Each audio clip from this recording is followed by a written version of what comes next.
All right, we're good. Yep.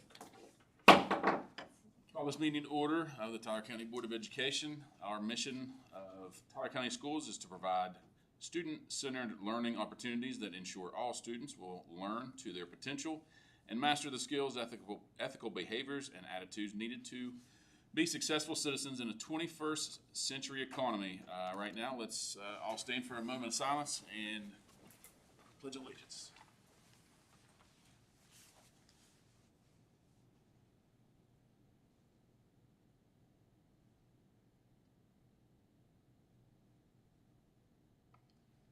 Pledge allegiance to the flag of the United States of America and to the republic for which it stands, one nation, under God, indivisible, with liberty and justice for all.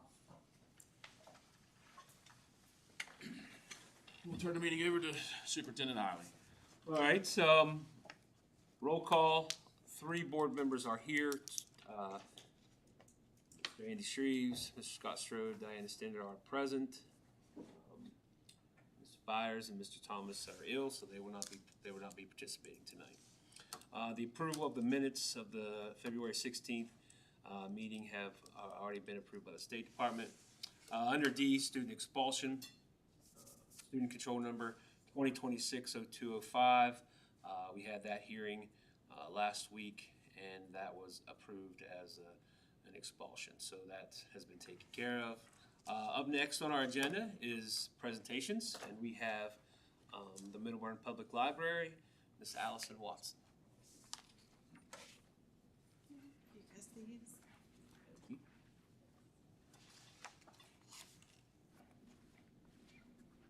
Hi, everybody. Thanks for having us here tonight. We would like to thank the Tyler County Board of Education for their continued and generous support of the Tyler County Public Library. It is important in maintaining many services and educational opportunities offered to our community. Your support is appreciated by all of our patrons, our library board, and all of us employees. People who come into our library, they're in there for so many different reasons. They use our computers, printing, faxing, assistance with job applications, and creating their resumes. We, of course, have a wide assortment of books for all ages and a local history and genealogy section. Library currently offers after-school programs. This includes a weekly craft night and homework help 3 days a week. We have weekly story hours on Thursdays, and we plan to continue the summer reading program that is held weekly. This program includes prizes for the participants that come. It's a 6-week program. We would like to implement more programs, events, and services for all ages of our community. Hope to bring more people in. Contributions made by the Tyler County Board of Education are significant in helping our public library continue to grow and reach its goals. Last year, the Board of Education presented $60,000. The County Commission offered $16,000, and a town levy was passed to add to the library budget. Library will receive $19,340 grants and aid from West Virginia and is required to obtain local tax-based funding in the same amount. West Virginia will account for a portion of the Staley Green grant contributions. The grants contributions are to be used for items that are above and beyond regular operating expenses of the library. We ask if the financial support provided in the past be maintained or increased if the budget allows. Any financial support you can provide to our public library will be greatly valued. We thank you all very much. Thank you. I know that Mr. Lancaster is working on that budget now, and I'm sure the libraries are in there, so. And being on the library board, I've already heard some of the things that they're planning on doing for the community and everything, and I think it's really going to be great. I think it's going to open up more and more for the public, so. Good, very good. That's good to hear. Happy to have you, Allison. Thank you. Yes, thank you. Yes. We have nothing under delegations. Under communications, just real quick, I've scheduled my coffee talk twice now, and both days we've not had school, so I plan on doing it, scheduling it in the middle of March. Hopefully we're out of the weather by then, and we can have that. And what that's going to be is just an opportunity for people in the public to come in and talk shop with me. And our coffee shop there that's run by students at the middle high school will provide the coffee and snacks, and it'll really just be an open forum for people to ask questions or if they have concerns they'd like to talk about, they can come and see me and talk to me about them. So I'll get that back up. I'm hoping mid-March, like I said. Superintendent's report, nothing under that. It says project updates, but that's really what that should be under is policy review. Well, no, I guess it really is a project because we're working on Neola with our policies. So where we're at now is all those policies have been vetted by Neola, and now they're at the State Department. And our plan moving forward, because I just did this with Boone County, is we'll take a couple sections of those policies every board meeting or every 2 weeks.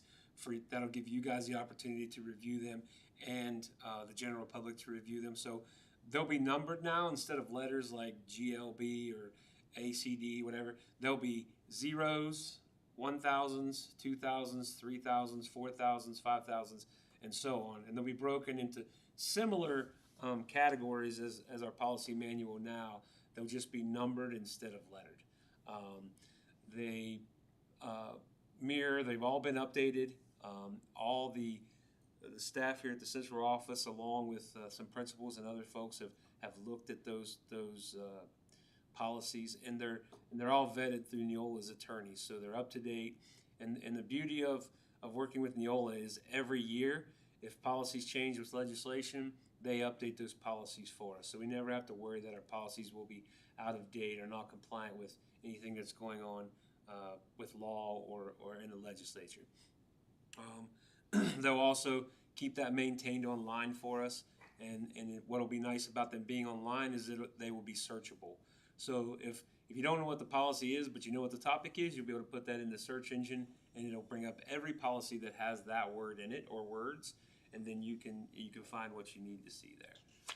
So just wanted to give you guys an update on that. But our goal is to hopefully have them all in line, hopefully by May, because we don't want to roll them out too fast because we want people to have the opportunity to read through them. I can say that we'll still have quite a large number of policies, but some of them have been combined or eliminated if they were just outdated and not used anymore. So it's been a really good process for me because I've had to read these policies now about 3 times. And it's been also good for the people here at the county office because if there are any changes, they can see in their different sections what those changes are. So it's been a good process, a grueling process, but a good process. Curricular updates. First, I want to say it's Dr. Seuss week. So if you haven't moved your who, or you know what I'm saying, if you haven't done any of those things, make sure you do that this week. If you haven't eaten your green eggs and ham, make sure you get out and do that. I went to Sistersville Elementary School this morning and read the Lorax. We had some other folks here going to do the same thing. Mr. Winters went and read to the 5th grade, which is a good transition. So that way they kind of get to know him as they're coming. So it's a good week, Dr. Seuss week. Tomorrow's Crazy Sock Week. If anyone wants to wear your crazy socks to work tomorrow, no one will care. They won't question it at all. The other thing under curricular update is we had an AI task force meeting last week. We've had a few of those thus far. We have established some guidelines for AI in our schools, and there's just some things we're still tweaking, but at the next meeting I plan to bring you those guidelines so you all will be able to see them along with the State Department. You guys know and everyone knows AI is a hot topic across everything right now, especially in education. And we started with the task force was going to write a policy to encompass all things AI. Well, it's one of those topics where there's no middle. You're either all in or you're totally against it. And there's no middle ground that I've found that's good for a policy. So we're looking at guidelines now to allow schools to make their own policies because, I will tell you that, of course, in the elementary schools, there'll just be it'll be a no AI policy. Kids won't be allowed to use it. That's our plan. Middle school and high school, like I said, those guidelines I'll get to you guys at the next meeting.